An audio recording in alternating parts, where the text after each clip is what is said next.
Alright, hey guys. Been a minute. Sorry I haven't put any videos out lately.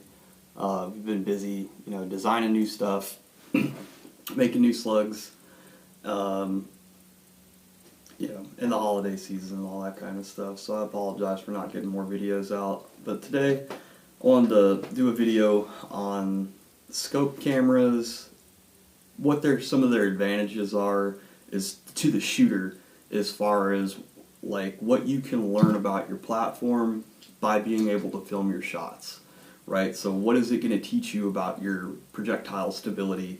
Maybe some of the ways that your air rifle might be behaving that are kind of maybe hard to pin down. So that's going to be kind of the topic of today's video. And we've got a bunch of different varieties of camera mounts to talk about. And, I'll talk a little bit about some of, what I liked about them, what I didn't like about them, and why I got what I got. And, maybe shed some light on how to go about setting something like this up, which is kind of more of a DIY system. You got to choose your own action camera and all that stuff. But we'll get to all that. So what all is out there? I mean, there's a lot of, if you don't want to spend a whole lot on camera mount systems, you can go with something like this.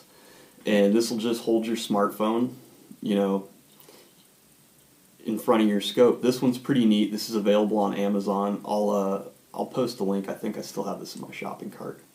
But this one's pretty nice because it's got a slot for a battery receptacle. If you have an illuminated reticle, on some scopes have the battery housing on the rear ocular bell. And so this is really nice because this set screw allows you to spin this. So if it has a bizarre position, you can mount this and get everything squared up. And it functions pretty well. This is, as far as one of the, this style of phone mount, this is one that I like more than some of the other ones. It is a little goofy adjusting the phone because you have this one thumb screw here that adjusts two axes essentially. So your X and Y axis are both adjusted with one screw. So it's a little, goofy getting it on there the first time or each time really. But once it's on there, it's pretty secure. It's got some little rubber grippers inside of here. It's all CNC aluminum, it looks like. And, it works pretty well for a cheap little mount and being able to just use your phone. Now, some of the things I don't like about using a phone is basically just the way that phones behave. There's sometimes they autofocus. So, if you're panning with your scope and, it can get a little goofy. Zooming in, it'll try and, track focus and stuff like that. But that's just going to be something inherent with using your phone. You can get pretty good video quality with it, but I'd say it's lacking in like the slow motion capability department. It's going to be a little bit more finicky. There are other phone mounts out there that allow you to do a horizontal mount, or whatever you want to call this, a prism mount essentially, where you're still using your phone, but it's parallel to your scope, and you're still looking through your eyepiece like you normally would, but you're still going to have the limitations of your phone essentially. Not to say that some phones don't take amazing video and pictures, but if you're really trying to get good usable slow motion to detect what your projectile's doing, which is what I think the most valuable tool of any of this stuff is, right? So being able to record your shots is cool if you just want to get, your hunting trip on video.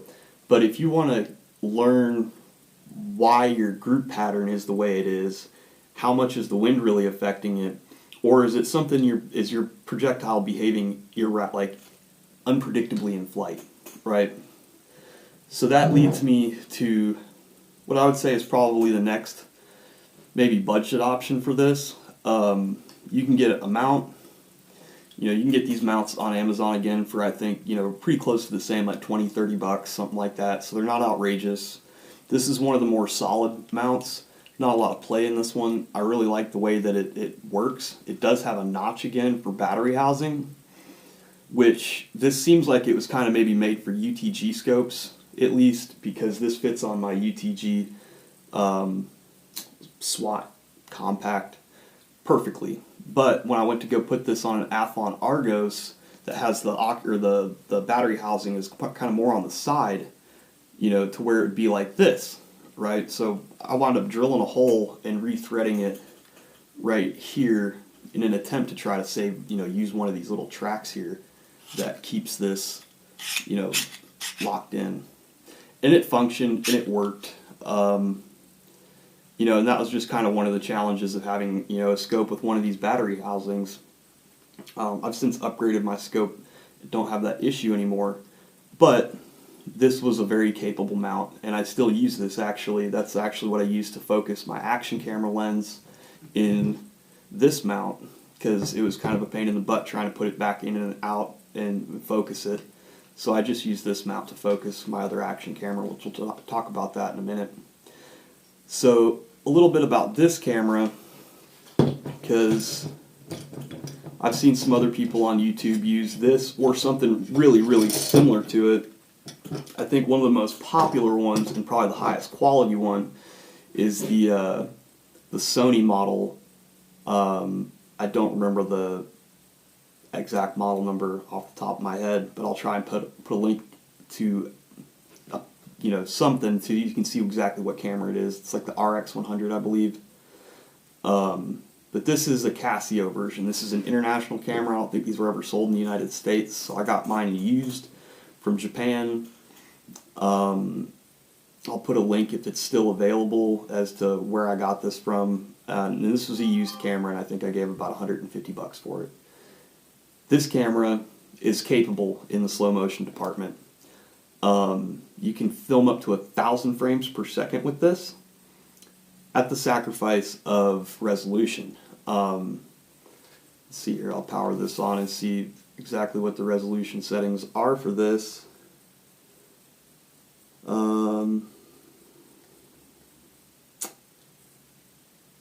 Well, I'll post that in the bottom, in the description, I believe. But this thing works really, really, really well. I like it a lot. The only thing is, for hunting, if you're trying to use this as a field camera, this left a little bit to be desired, in that every time you turn it on and off, you can see the lens zooms in and out. And if you're using a setup like this, you have a fixed distance between where the prism starts and where your camera lens begins. So if I turn this on, you can see the camera goes in and out. And if I go and zoom in to the optimal zoom range, which for this camera was right at about 4.2, so you can see right there, if this is mounted in the same space, that's about maxed out. Now if your finger slips and you over zoom past that, the motor that runs this has an emergency shutdown feature, and it will turn the entire camera off, and you'll have to reboot your camera. So if you're in the moment of trying to get a good hunting shot, this can be a little frustrating. But if you're just at the range and you're doing target work and you're really trying to see what your pellets are doing and you don't want to invest a whole lot of money, this is not a bad option. Especially because with this setup, you'll notice I do have an Eagle Vision Cam ring on here because I originally was using this camera for this system here. But you can get this camera without breaking the bank, and it's very capable of giving you what you want in a slow motion camera for scope cam filming. I've really enjoyed it. Now at 240 frames per second, this is only going to record at 480p. So you don't get the best video quality, but you can clearly see your projectile all the way out to probably 70 to 100 yards without an issue if you've got everything set up and focused well. I think this is probably the best combination of setup right here, or using the Eagle Vision setup or something equivalent to this, where you've got a ring collar setup and you can just take this piece and drop it on the floor like an idiot. But basically you can get a set of adapters, which are all currently installed on this, to mount this setup directly to the back of your scope, which would work perfectly fine as well. You are going to run into an issue, however, if you have, again, scopes similar to this on here, where you've got a battery housing right in the middle of your rear ocular bell. That's not a super common thing, but it's common enough, and it's on popular enough scopes that that's going to be an issue, I think, for a lot of people, or just something to keep in mind. So that's a couple of different ways that you can set up a camera like this. Now there's a lot of different ways to get a camera mounted onto the back of your scope. Like I said, this is just my favorite one. There were some other ones that had, like a little bracket with a clamp that slides down. That had a lot more play than this. This really fit the bill nicely for a camera like this. And I still use this sometimes, mainly because this is a great scope system for if you want to change between rifles and get data on a lot of different rifles instead of having a scope cam set up exclusively for one scope, which can happen with some other camera setups because they don't have autofocusing features. And that's the next category that we're going to get into, is kind of some of the nicer camera mounts out there. So I believe everybody's going to recognize this. This is the side shot. This is an awesome, I really like this thing a lot. The only thing that I don't really care for is actually the GoPro itself. I'm just not a big GoPro fan. And the fact that you have to get a Hero, if you want, the latest GoPro, you've got to get a Hero 7 backbone, which is just insanely expensive, so that you can modify the lens internally on these. And we'll take a look at that. So here you can see that because these are action cameras, you're going to need to change the lens out. I'll put some close-up shots instead of just me holding this in front of the camera. But it gives you the basic idea that this is not the stock lens. And so that's why you've got to have the backbone version of the new GoPros, is so that you can mount these aftermarket lenses into your camera. So the main thing I don't like about the GoPro setup, at least as far as I've used it so far, is there isn't directly a slow motion setting in the camera. Meaning that if you're trying to record slow motion shots, which this camera is easily capable of filming crazy high frame rates, but when you try to use those frame rates and you play it back on your computer, what's happening is it's recording at basically a standard time setting, so it's not recording in slow motion at 240 frames per second, it's recording at standard speed at 240 frames per second, which includes audio. What happens is when you put this on your computer and play it back, everything's in fast motion and you sound like a chipmunk, or everybody's huffing helium.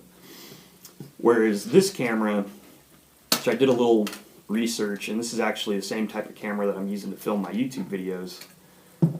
This is, the Yi 4K action camera. This is not the 4K Plus. I didn't feel it necessary to spend the extra money. But basically you can get this, and these are, I think I spent like $100 on these. So they're not crazy expensive, and this is as capable as the GoPro Hero 5, right? And that's the first model that you need to have a backbone version in order to start doing this, because you got to be able to access the lens. And I'll show you guys what the stock lens looks like compared to some other lenses, because I bought quite a few in the testing process of doing this. So hopefully this will help answer some questions if you decide to go this route. Let me pop this little lens cover off here. So what you're going to need to do if you get one of these is you got to remove the stock lens, and you got to get a different style lens, which is like a telephoto lens. You know, I tried finding some information on this, and it was, I didn't really understand a whole lot of it because I'm not a big camera lens guy. Like, I don't know a lot about this kind of stuff. So anyway, this little ring pops off, and then you can access the lens, right? So the lens that you're going to get on your camera when you buy it is your standard action camera lens. This is like a 180 millimeter lens, or 150 degree field of view. That's what I'm trying to say. So this is a real wide angle lens that's going to give you fisheye effect, and if you were to mount that onto your scope, it wouldn't give you necessarily the best image, or even maybe a usable image. So you're going to need to change it out. Let's see here if I can find. That's one I never tried out. So you're going to want a 12 to 16 millimeter lens with a field of view anywhere between like 17 and 30, about 32 degrees. So this is a 16 millimeter lens that I bought, and this was a cheap lens. I'll put a link to this in the description because this lens actually worked really well. It just doesn't have quite the resolution capability that this current lens has, and the price difference on these was decent. This is like a $6 lens, maybe I think it's $7.99, and this was $69.99. So there's definitely a difference, but this is a very high quality lens. This is much higher. I think this is a 10 megapixel lens, and this is a 5 megapixel lens. And the reason you can get away with using a 5 megapixel lens is because of the video image quality drops as you go up in frame rates. So if you're recording at 720p, you know, that's not even 5 megapixels, so you should be good in image quality aspects. But if you want to use this also to shoot 4K, which this can, you know, shoot 4K, 2.7K, and all that fun stuff in between there, for just shooting normal speed shots, if you really just want ultra crisp, clear video for that, then you might want to upgrade to a little bit nicer lens, because you will notice it at the higher resolution side of things. So this is what I went with. It's got all the slow motion features. You can, you know, film at 120 frames, 240 frames, any of that kind of stuff, and it just records that way, so that when you go and put this on your computer, it plays back that way. Otherwise, you know, you've got to kind of get some editing software. The GoPro software I didn't really like either. Let's see, pop this back on here. Well, that doesn't even really need to be on there, but just for, there we go. So that's back on there. Where was I? Oh yeah, so the software, I didn't really care for a whole lot.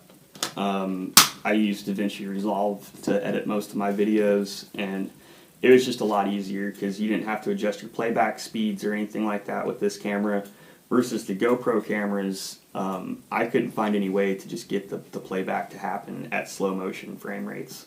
So it was all going in and selecting, you know, custom playback speeds and editing your video just to get it to play back right, and then you've got to select out your shots. So from getting usable video easy, I think the E cameras take the cake for me. And they're a lot cheaper, and they're easy to modify. They all take the same lens thread pitch, so you can put whatever lenses you want. You know, if you find a lens for a GoPro, it works in this, and vice versa.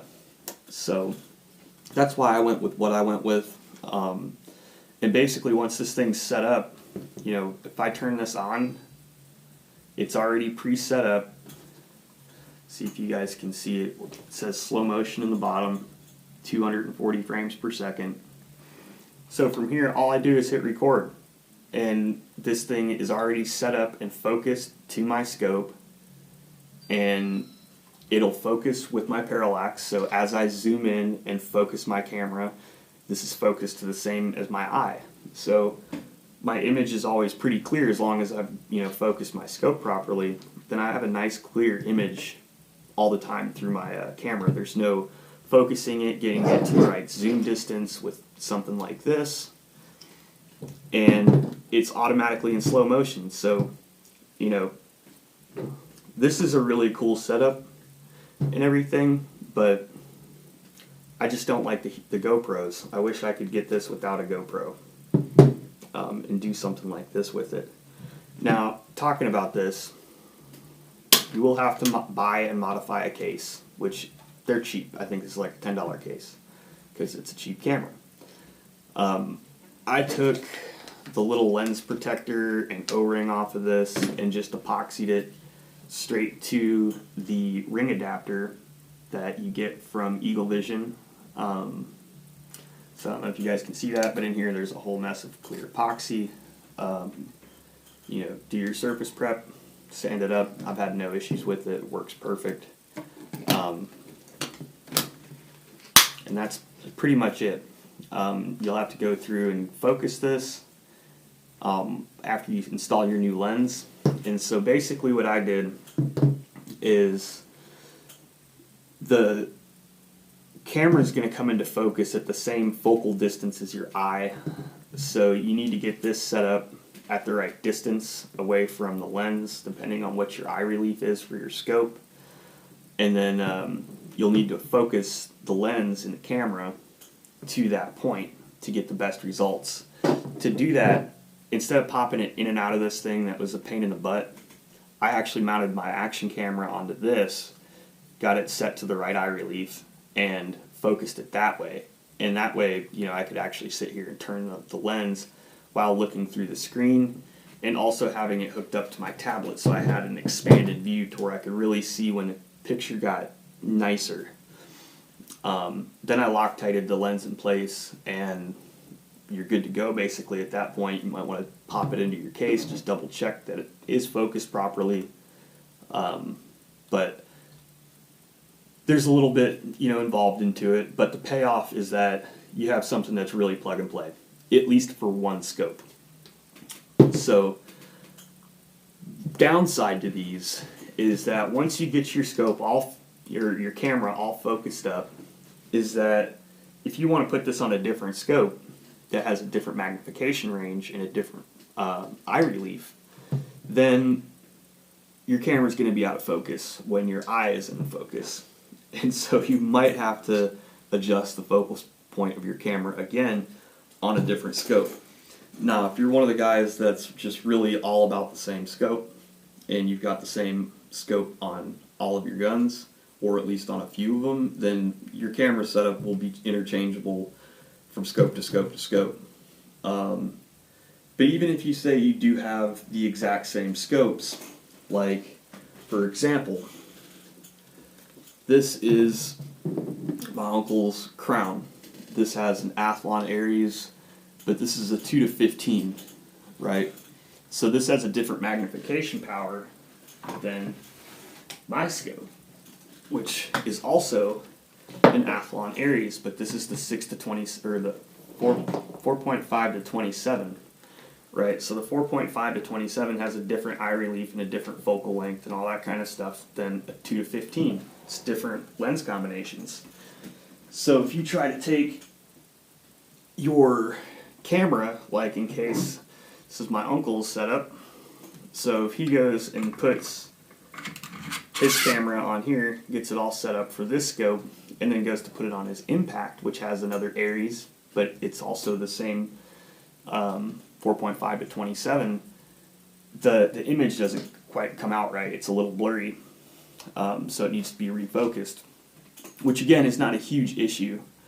It's not too difficult, especially once you get the hang of it, but it is something that you're going to want to be aware of, whereas if you just go and slap this on there and go to filming and you're all excited about your awesome film footage, camera footage, and it, you get it on your computer and it doesn't quite come out right, that could be why. And I've noticed this too with my camera. So if I go from my Aries scope to one of my other scopes that I like a lot, which this is the Aeon Trajectory Reticle Scope. This is my only second focal plane. Well, no, not my only one. I got one other one, but I'm moving away from that. So this scope I actually really like. It's got great glass in it for the price. The turrets are great. I've done tracking tests on it, and this is about as dead on as you're going to expect to get for a $200 scope. And then some. I think this actually tracks better than some of the Hawk scopes that I tried out. So this is I like this scope a lot. But if I try to take, my Eagle Vision camera setup that I got focused up for my other scope and try to put it on here, it doesn't focus the same because this is a 3x12. My other one again is a 4x27, 4.5 by 27. So keep that in mind. If you're using different camera mounts that have different cameras like this, these both have focusing, autofocus features in them. These cameras do not. Regardless if you've got a GoPro or a Yi camera or some other variant of action camera, they don't have mechanical focusing lenses. They're fixed. So something to keep in mind. I think for the entry guy that's, just really wanting to maybe get the best of both worlds, it's a little tricky aiming through one of these, but if you're really just trying to see what your projectile's doing in flight and get the education of it, I think this is probably one of the better setups. And then if you really get into it and you start enjoying it and you want to take some more diverse footage, then you can upgrade to something like these. So anyway, that's kind of my rant about scope cameras, what's available and what their advantages and disadvantages are, and where you can look at the price point on some of this stuff. I forget what I paid for the Eagle Vision mount all said and done. I think it was about $160, somewhere about $165 I want to say. And then I had some extra scope ring adapters, so I think maybe all said and done I spent about $185. Then there's the camera and case and lens upgrade. So I think altogether into this I've got maybe $350, close to $400. But that was also because I bought multiple lenses and was doing a lot of experimentation because I couldn't find a lot of good information on how to do this, other than just blindly getting what you're told to get. So anyway, this is still much cheaper than this, simply because of the camera aspect of it.